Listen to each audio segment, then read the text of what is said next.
যেদিন আল্লাহর সামনে আপনি ওইটা দাঁড়াবেন, সেদিন যদি আপনার আমল নামার মধ্যে দেখে যে কোনো কোরআনের খতম নাই, তাহলে আল্লাহর সামনে কি জবাব দিবেন? আমার নবীর সামনে আপনি কি জবাব দিবেন? নবী যদি বলে, উম্মত এই কোরআনের জন্য দান দান বাংলাম, কোরআনের জন্য রক্ত জড়াইলাম, কোরআনের জন্য পেটে পাথর বানলাম, কোরআনের জন্য অপমানিত হইলাম, সেই কোরআন তোদের কাছে আমানত রাখছি, একটা দিনও আমার কোরআনটা খতম দিলি না। আজকে যে তোর আমল নামা আল্লাহ আমার হাতে দিল, আমি আমার মালিকের সামনে তোরে উম্মত বলে কেমনে পরিচয় দেই? শুধু কি হাক্কুর হুক্কুর জিকির করছো এটা দিয়ে আমি পরিচয় দিতে পারবো? তুই যে হাঁক হুক করলি আর গুতাগুতি করলি, লাফালাফি করলি, এটা দিয়ে তো আমি উম্মত পরিচয় দিতে পারি না।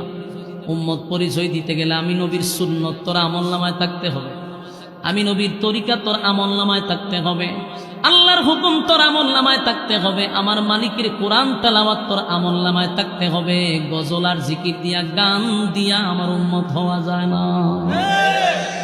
যুবক ভাইরা, সেদিন আমার নবী লজ্জিত। কেন লজ্জিত? আমার উম্মতের আমল নামায় একটা কোরআনের খতম নাই রে, একটা কোরআনের খতম নাই। নবী আফসোস করে বলবে, হায় উম্মত, কি করলি, একটা কোরআনের খতম দিতে পারলি না। কিন্তু এই সূরা ইখলাস কুল আল্লাহ আমাদের জন্য একটা নিয়ামত। যদি কোনো বান্দা বান্দি সূরা কুল ইখলাস মানে কুল আল্লাহ সূরা যদি একবার পড়ে 10 পারার সওয়াব পাওয়া যায়, 2 বার পড়লে 20 পারা, 3 বার পড়লে একটা খতমের সওয়াব আল্লাহ তার আমলনামায় দেয়। এই সওয়াব দরকার আসেনি?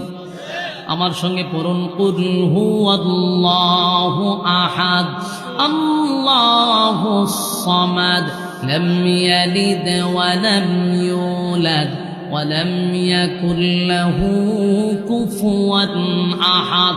এই মুহূর্তে যারা পড়ছেন প্রত্যেকের আমলনামায় 10টা করে নেকি, 10 পারার 10 পারার পুরা সওয়াব আপনার আমলনামায় ঢুকছে এই মুহূর্তে। আরেকবার পড়ুন, কুল হুয়াল্লাহু আহাদ আল্লাহুস সামাদ লাম ইয়ালিদ ওয়া লাম ইউলাদ ওয়া লাম ইয়াকুল লাহু কুফুয়ান আহাদ।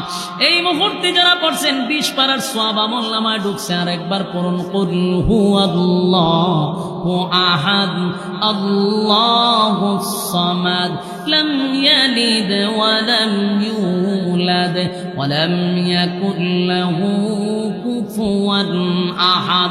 আমার যুবক ভাইয়েরা, মুরব্বী বাবারা, এই মুহূর্তে আমার সঙ্গে যারা পড়লেন, আল্লাহর কসম, এই মুহূর্তে প্রত্যেকের আমলনামায় একটা করে কোরআনের খতম আপনাদের আমলনামায় আছে।